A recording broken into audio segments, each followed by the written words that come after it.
Red is Not a Purple Cow, written by Michael J. Lickvan, edited by Anna Swanson.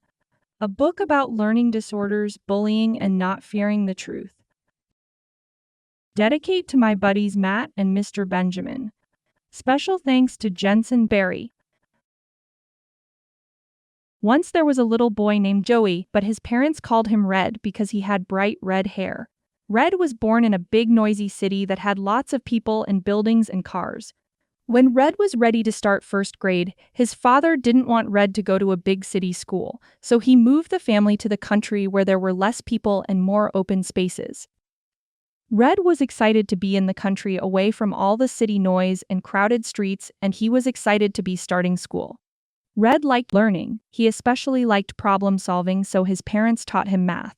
During their time together, they would quiz him by calling out equations for him to solve. Red got very good at quickly coming up with the answers. Red's parents called out the equations for him to solve because Red had dyslexia, a learning disorder that made it hard for him to clearly see the numbers on a page.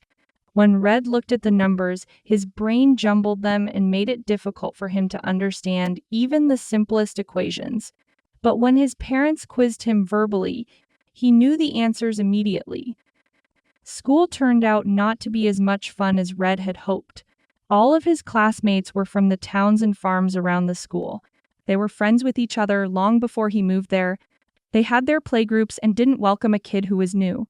When he met his classmates and introduced himself as Red, they all called him the new kid and none of them wanted to play. In math class, Red's dyslexia made it hard for him to read equations on the chalkboard. His brain switched everything around. In his brain, 10 minus 3 became 3 minus 10. When he attempted to solve the problems he saw in his head, the answers were terribly wrong. Some of his classmates laughed as he stumbled to figure it out. They couldn't understand why simple math problems were hard for him to solve. But Red didn't have a problem when the teacher spoke the equations like Red's parents did for him at home when they quizzed him on math. When Red heard the equations, he knew the answer immediately. He could solve them all, even the most complicated problems.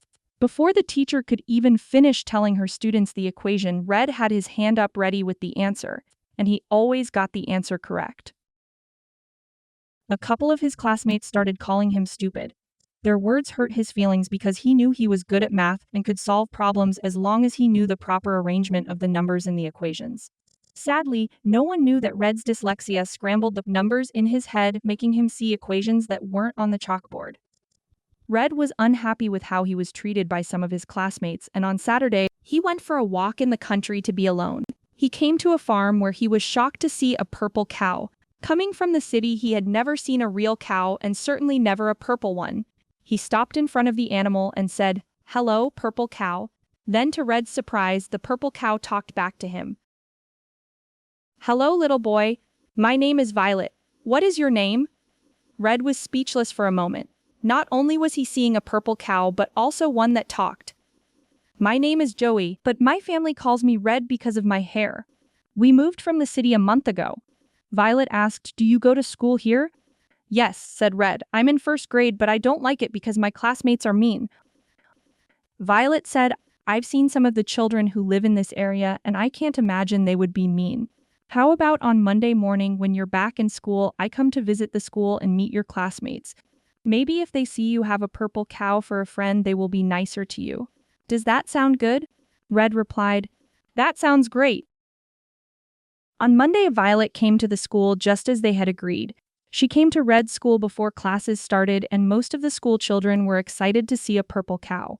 Some came over and petted Violet, but the two classmates who called him stupid also made fun of Violet. They pointed at her, laughed, and said, "You're purple." Just then the school bell rang, signaling it was time for the students to come into the school for classes.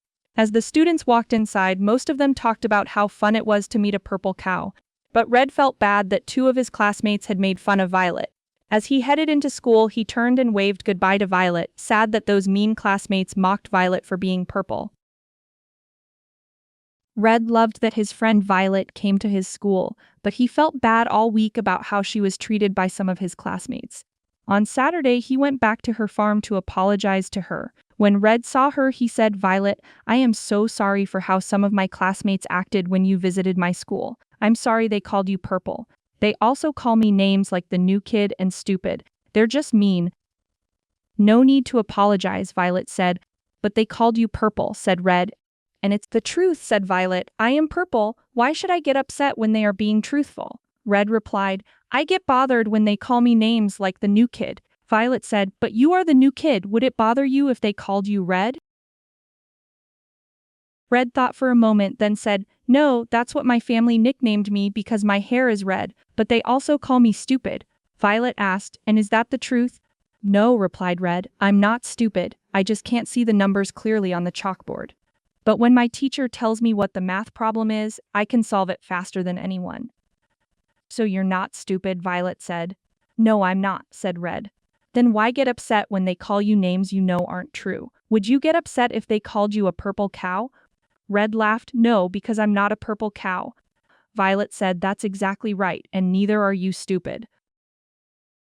Red said, I think I understand, Violet. I shouldn't get bothered if what they are saying is true, and I shouldn't be hurt if what they are saying is not true. Violet said, that's correct. You should never be hurt or bothered by the things others say to you. When you know the truth about exactly who you are, the words of others won't affect you. After Violet's important lesson, Red accepted himself for who he was, the new kid with red hair who was great at math. He no longer let the words from others affect how he felt about himself. With his new confidence, kids wanted to play with him, and some of them became best friends who invited Red to their homes when school was over. Violet's words had changed his life.